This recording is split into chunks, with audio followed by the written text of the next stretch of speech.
Hi, little Isaac.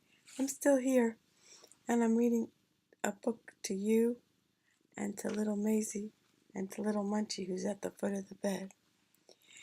And I just wanted you to see little Maisie curled up. This is how she sleeps sometimes, all curled up in a little ball. A lot of animals sleep this way.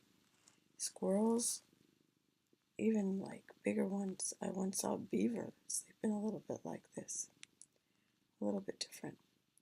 So anyway, I'm going to read the book that is called April's Kittens. Sorry about this. I don't know what I got on my lip, but I don't always look like that. And I don't always look like this, laying down in bed like I've melted inside of a big sweatshirt. But I'll read the book.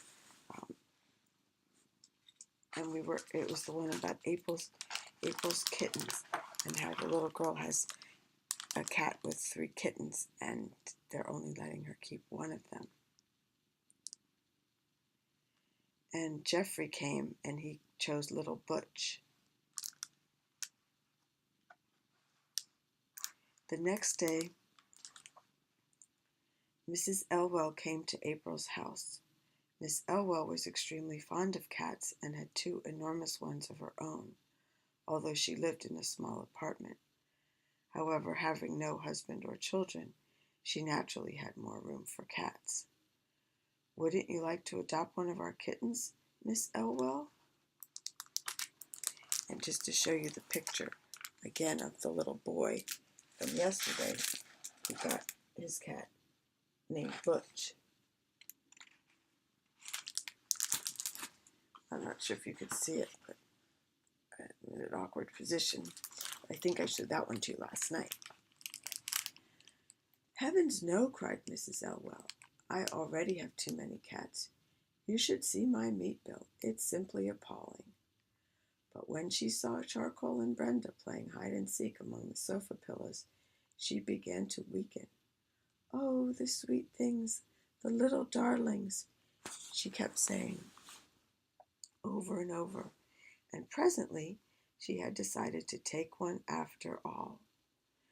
Presently is, they used to say that when they meant in a short amount of time, or soon. "May I have either one?" she asked, reaching for Brenda. "Of course, Miss Elwell. Either one you'd like," said April's mother, and April watched anxiously while Miss Elwell petted first Brenda, then Charcoal, then Brenda again.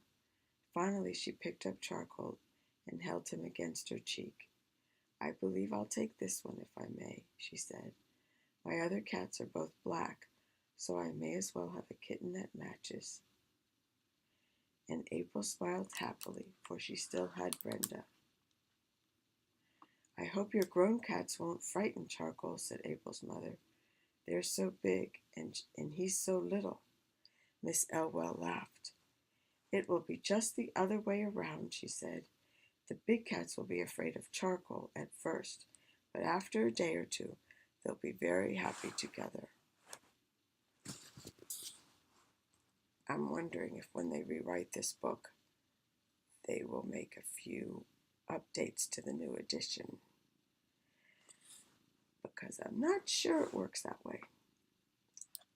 Miss Elwell took Charcoal home with her, and there was only Sheba and Brenda left. "Tomorrow is Sunday, so we may as well take Sheba out to Aunt Helen," said April's mother. "Daddy can drive us out." Catching sight of April's woebegone face, she added, reproach. You don't usually hyphenate a word when you have to turn a page. Wait a minute. Reproach. How could they skip 2 pages? Sorry about this. Reproachfully, "You aren't going to be naughty about it, are you, darling? You know what Daddy said." April swallowed hard and was silent. She was trying to be good, but it was hard work. That evening she scarcely noticed the kitten. Instead, she followed Sheba about, showering her with attentions. She fed Sheba her ground meat by hand, for Sheba's greater enjoyment, and every time she lay down for a cat nap, April at once covered her tenderly with a doll's blanket. My eye itches. Just a moment, please. Sorry about that.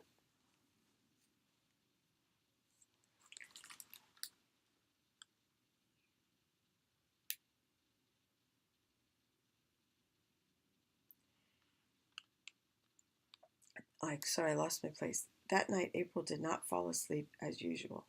She lay wide awake in her crib, thinking about poor Sheba.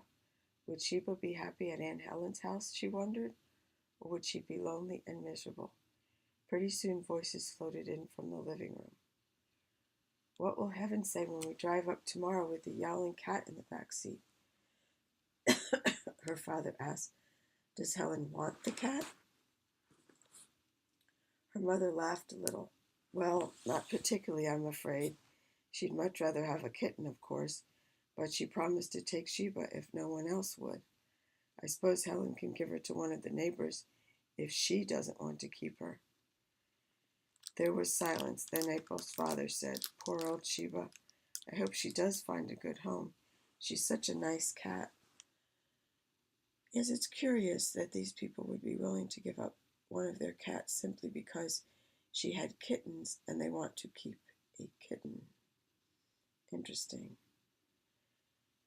She is a nice cat, agreed her mother soberly. I'd feel happier if we were keeping her and giving away the kitten.